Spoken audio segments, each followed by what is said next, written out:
Hey guys, so for today I wanted to do something special. I wanted to go over anxiety, how to deal with anxiety, steps that have helped me deal and currently deal with it, and I just wanted to share that with you, and I wanted to make it special. So there's this place that I've never been to, and I just feel like it's just the perfect spot to go over these steps.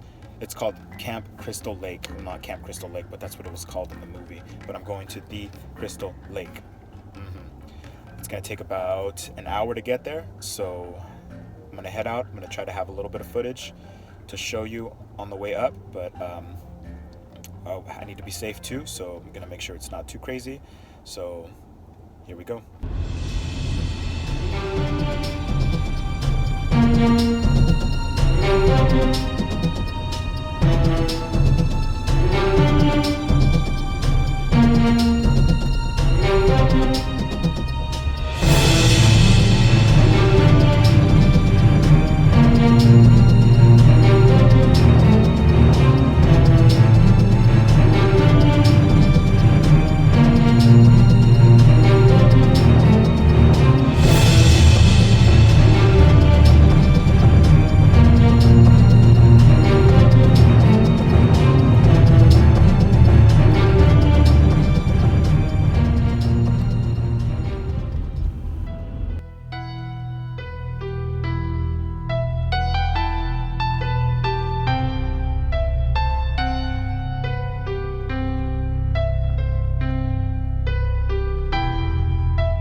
Hey guys, so as you can see, I'm here at Crystal Lake. I kind of chose a spot that had a little bit of everything, nice and green, just the air, nice fog, the lake. It's really, really beautiful right now. Wanted to talk about anxiety.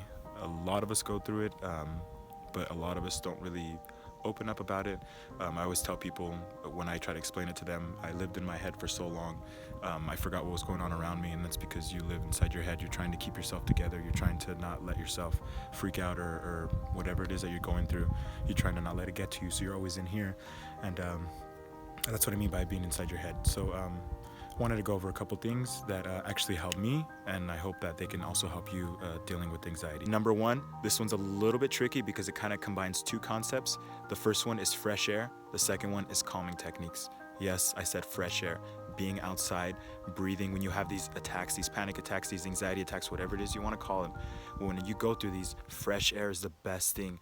And that combines with your calming techniques. When you breathe, when you're breathing inside and out, whatever it is, the calming techniques that you know, the breathing techniques that you know, use that when you're around fresh air. Inside the nose, outside the mouth, listening to sounds of water. That really, really helped me out in the beginning.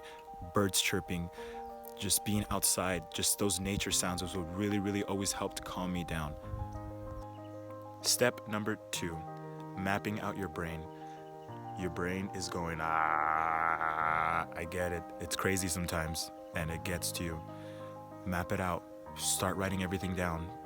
Whatever it is, sing it out, write it out, do it in a poem, however it is that you express, to get whatever's in here and lay it out step by step so that you can have it in front of you. You can actually see it. Instead of seeing it in here, you can see it in front of you, and you can work with it from there.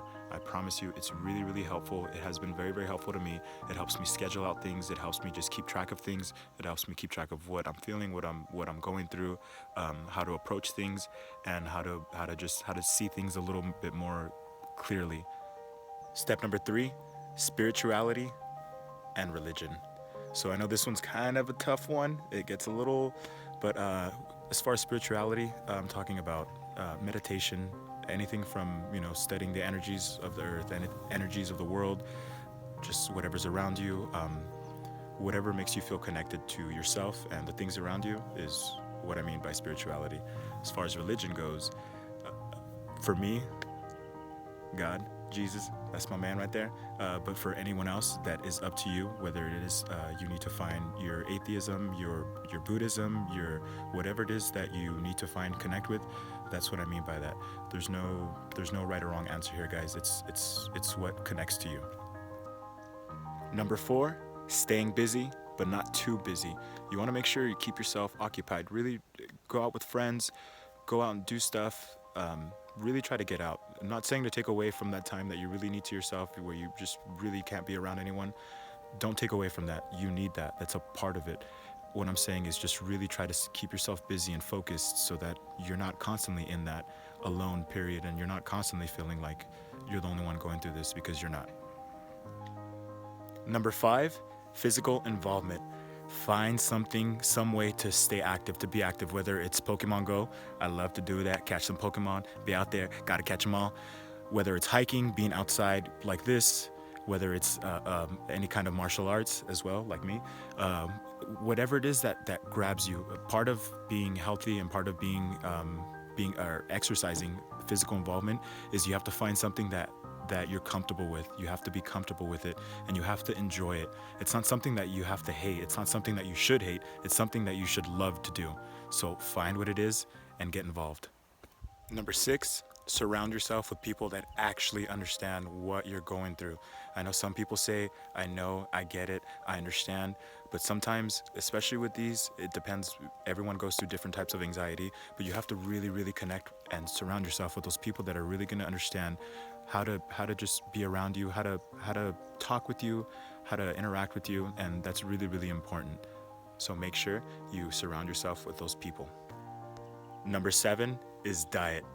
Diet num-nums. That's right, I'm talking about all that good stuff that you put in your tummy and makes you feel nice and good. Well, that also affects the way you feel up here. So really, really just try to, that could be a part of the mapping. You can really sit down and write down everything that you eat, everything that you like, everything that you don't like. And then from there, you can kind of really try to know, I don't mean cold turkey, I mean trying to really take the steps to cut take those baby steps, to take little pieces out here and there to really start to change the way you eat, and I guarantee you'll start feeling better in here, right here, and up in her. Number 8, experience life. Really go out and do stuff. I'm not talking about just hanging out with your friends. I'm talking about really, really make a change. Go out there, go to college, be a part of a cooking class that's ongoing. Take up guitar, take up a hobby that's going to be consistent. Do something that's going to really, really get you out there and really start being a part of the world. That is one of the biggest things. We go to school, we learn from our friends, but the best and ultimate teacher will always be life. So get out there. All right, guys, so those were all the steps that actually helped me. Just a little bit more on that.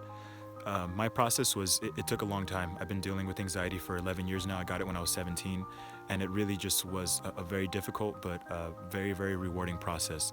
When I first started out, going to a psychologist every month, therapist once a week, going through the different medications that really, really just mess with me. And for me personally, they did not help. And that's not to say that it's not going to help someone else. Everyone is completely different, and that was a part of my process that I needed to go through in order to get to where I am right now. So find your process, find your journey, go through it, be strong. You're not alone. We're in this together. And I want to know from you guys. Comment below. Let me know what helped you guys, what struggles you went through and what helped you in those struggles, and just things that may help us and many, many other people that go through this.